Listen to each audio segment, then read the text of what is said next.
Okay, so guys, we are about to start reading The Coming of Beowulf. So we're first going to read it through, then I'm going to come back and we're going to dissect it line by line, stanza by stanza. Now, you want to remember to make sure you're paying close attention to what is happening in the poem. Take notes as we go along if you understand what's happening. If not, again, I'm going to dissect it once we get through it. So we're starting with The Coming of Beowulf. This is where Beowulf is about to make his arrival on the scene. He is coming to aid and assist the Danes because of Grendel's attacks. But pay attention to how they describe Beowulf. Pay attention also to how Beowulf boasts of himself. That's going to be very important as we continue this study. Okay? The coming of Beowulf. So the living sorrow of Healfdane's son simmered, bitter and fresh, and no wisdom or strength could break it. That agony hung on king and people alike, harsh and unending, violent and cruel and evil. In his far off home, Beowulf, Higlac's follower, and the strongest of the Geats, greater and stronger than anyone anywhere in this world, heard how Grendel filled nights with horror and quickly commanded a boat fitted out, proclaiming that he'd go to that famous king, would sail across the sea to Hrothgar, now when help was needed.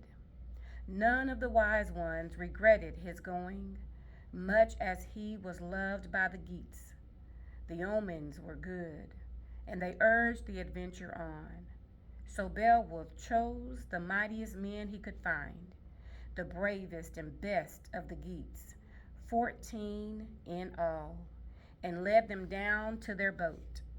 He knew the sea would point the prow straight to that distant Danish shore. Beowulf arrives in Denmark and is directed to Herod, the guest hall of King Hrothgar. The king sends his thane, Wulfgar, to greet the visitors.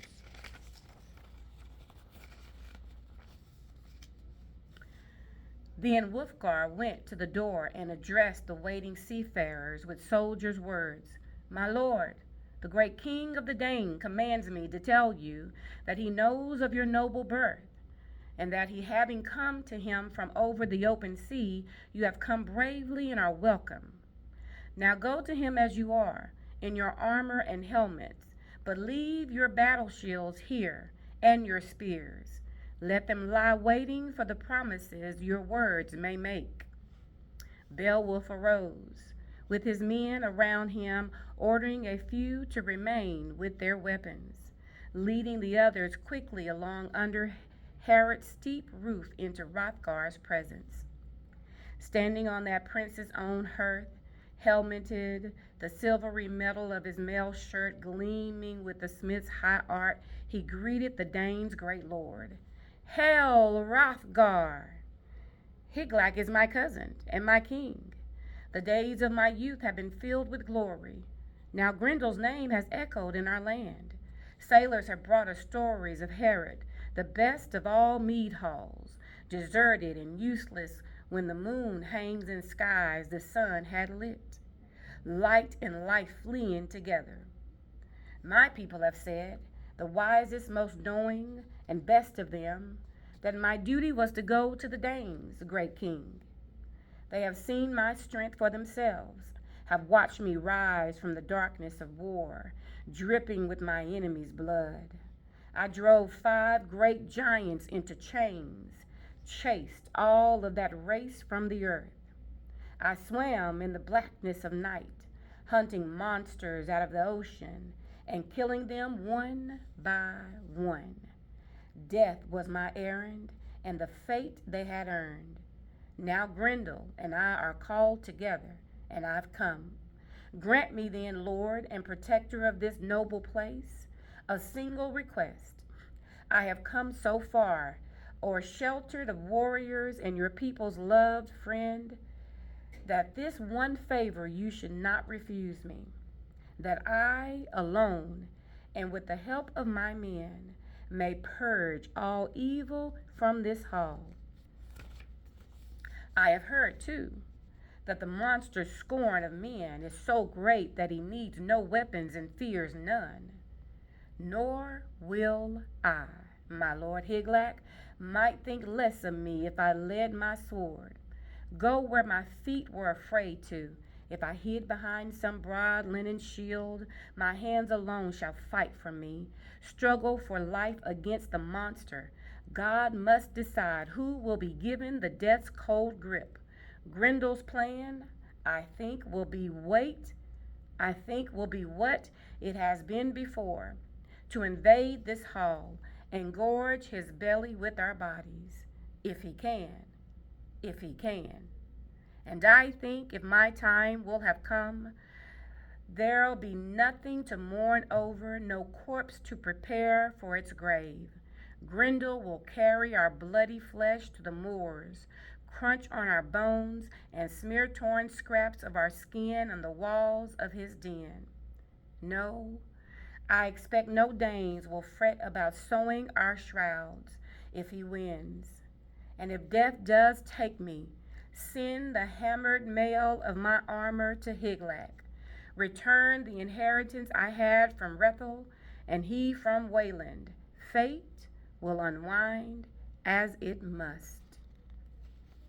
Hrothgar replied, Protector of the Danes, Beowulf, you've come to us in friendship, and because of the reception your father found at our court, Eadgitho had begun a bitter feud, killing Hatlaf, a Wolfgang warrior. Your father's countrymen were afraid of war. If he returned to his home and they turned him away, then he traveled across the curving waves to the land of the Danes. I was new to the throne, then a young man ruling this wide kingdom and its golden city. Hrothgar, my oldest brother, a far better man than I, had died, and dying made me second among Healfdene's sons, first in this nation. I bought the end of Eadgitho's quarrel, sent ancient treasures through the ocean's furrows to the Wolfings. Your father swore he'd keep that peace. My tongue grows heavy in my heart when I try to tell you what Grendel has brought us, the damage he's done. Here in this hall, you see for yourself how much smaller our ranks have become, and can guess what we've lost to his terror.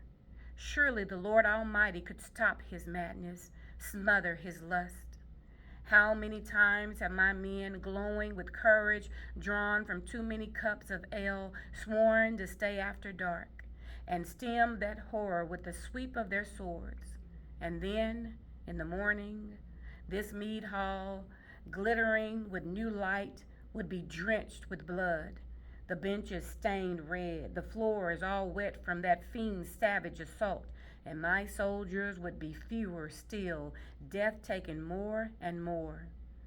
But to table, Beowulf, a banquet in your honor. Let us toast your victories and talk of the future. Then Hrothgar's men gave places to the Geats, yielded benches to the brave visitors, and led them to the feast. The keeper of the mead came carrying out the carved flasks and poured their bright sweetness. A poet sang from time to time in a clear, pure voice.